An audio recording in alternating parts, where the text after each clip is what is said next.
Why does boarding start so early for an international flight?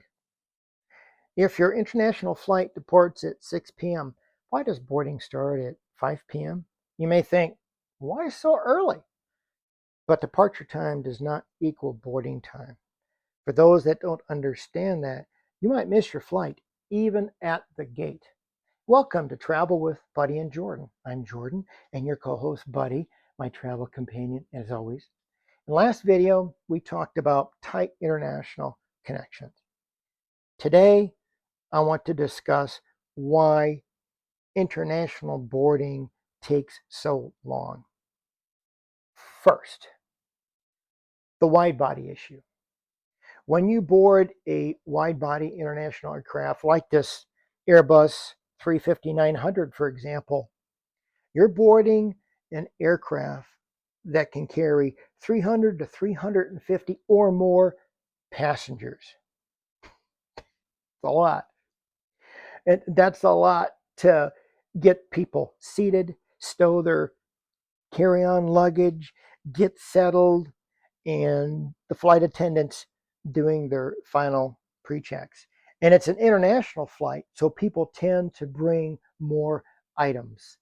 That takes a lot of time. The next issue is documentation and gate procedure.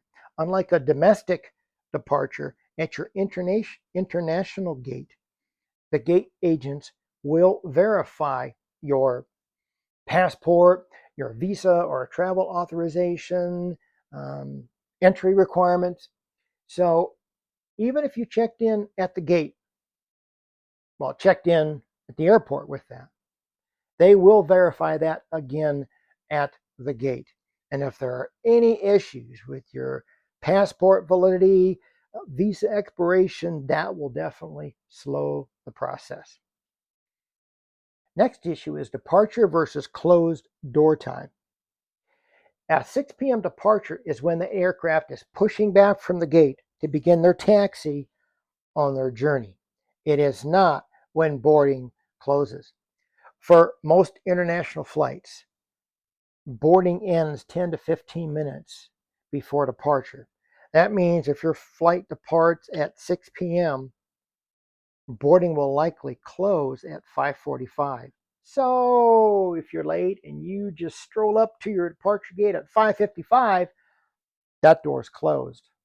You just missed your flight. That is not enough time.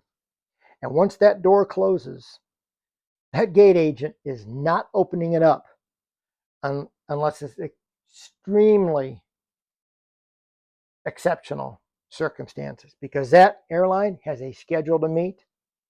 The pre-flight calculations and documentations are done. The weight and balance calculations are finished.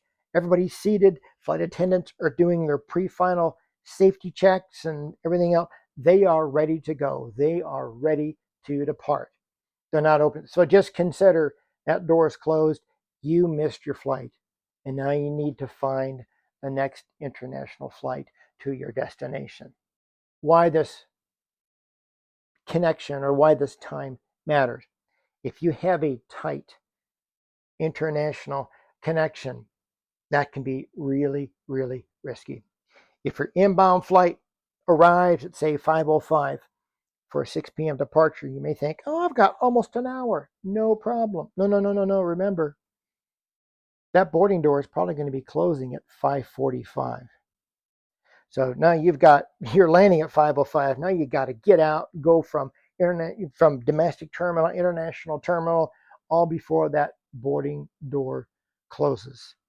A tight connection is a very risky connection. So understanding boarding timing changes how you plan your connections, especially for an international flight. So practically, what does this mean? Well, for your international flight, be at your departure gate at least 45 to 60 minutes ahead of departure. Buddy and I, we always show up at least an hour in advance at our departure gate. Remember, you cannot eliminate delays, but you can eliminate preventable stress. by understanding how the process actually works.